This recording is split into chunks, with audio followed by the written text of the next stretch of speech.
This has been a long time coming.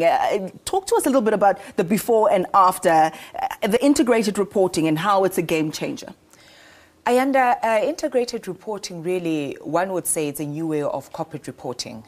And what that really means, you would have seen in the past that companies are really reporting mostly on their financial performance. And now we'll see companies reporting more integrated or telling a story that is a bit more integrated from their strategy into their governance as well as their financial performance. And they will be weaving all of that together and telling the story to the investor and stakeholders. Who and how will integrated reporting benefit in the South African context? Well, it will benefit investors, and you'll see in the research that we did perform, basically, what we are trying to do is really trying to influence that space and encourage companies. And I think you alluded to actually the integrated reporting, say, framework was actually finalized in December 2013. And that's where we'll see now companies will have a much more uniform or at least a clearer picture of how to report.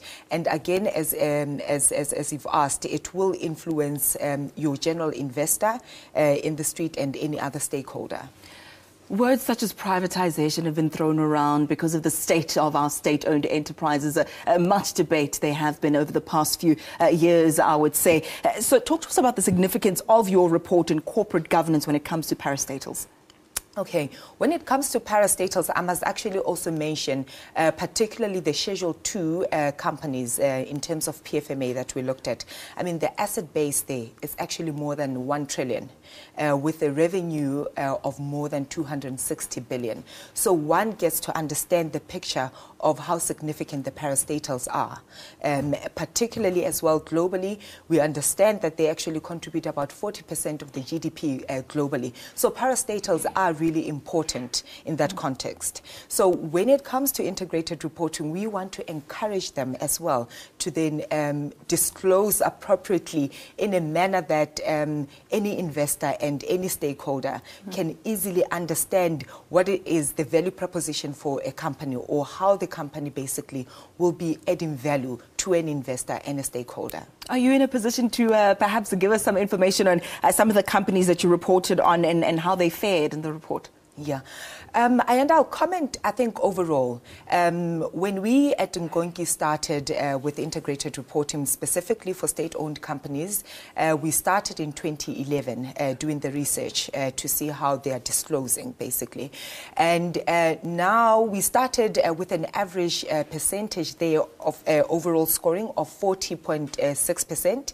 It increased last year, overall scoring to 46%. And this year, we've seen the overall scoring actually increasing to just about 50%, which is really great for them that there is improvement year on year. And it's encouraging to see that they're actually wanting to comply and wanting to tell the stories of the company and integrate the stories to everybody, the stakeholders, particularly well in their space. They're accountable to a number of stakeholders. Thuto, perhaps as briefly as possible in closing, to the viewer at home who's just thinking, I'm not very au fait with all the technical terms and the jargon. I don't really care much for the numbers. I just want a better South Africa. What does this mean for that individual who's just at home, who wants a better life?